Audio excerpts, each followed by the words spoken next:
Valsts valodas prasmes pārbaudes tests rakstīšanā.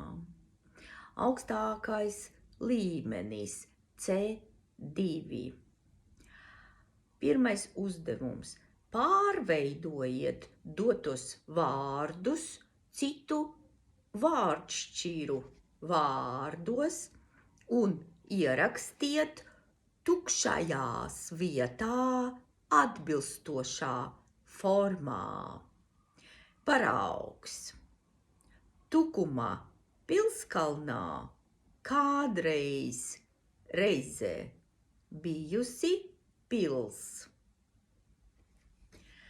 Netālu no pils bijis avotiņš. Uz šo avotiņu katru vakaru nākusi viena sieviete pēc ūdens.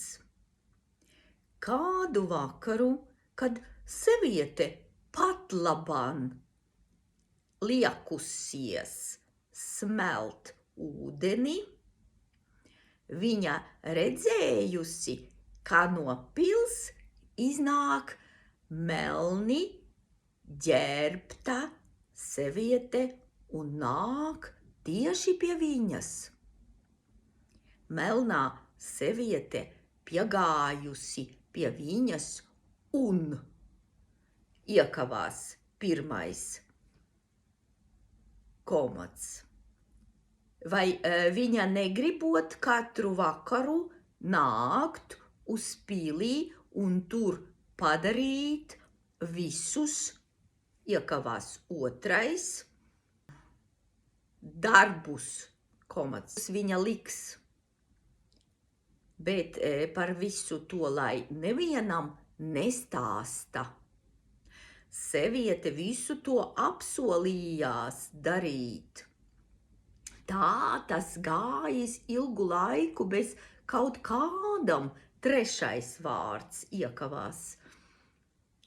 Reiz tomēr apkopējai radusies vēlme par visu to kaut kādam cilvēkam pastāstīt. Viņa visu notikušo pastāstījusi savam vīram. Tikko viņa to izdarījusi, tanī pašā laikā viņa un vīrs pārvērtušies par akmeņiem un staltā pilskalna pils nogrimusi.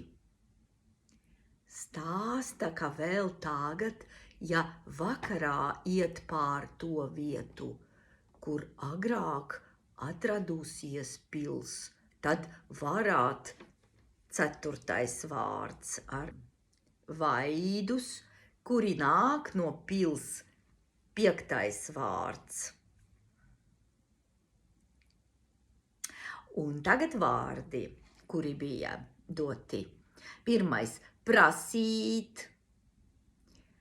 Otrais – vajadzēt.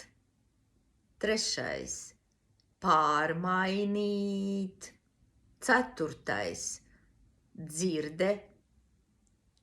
Piektais – iedzīve. Lai veicas!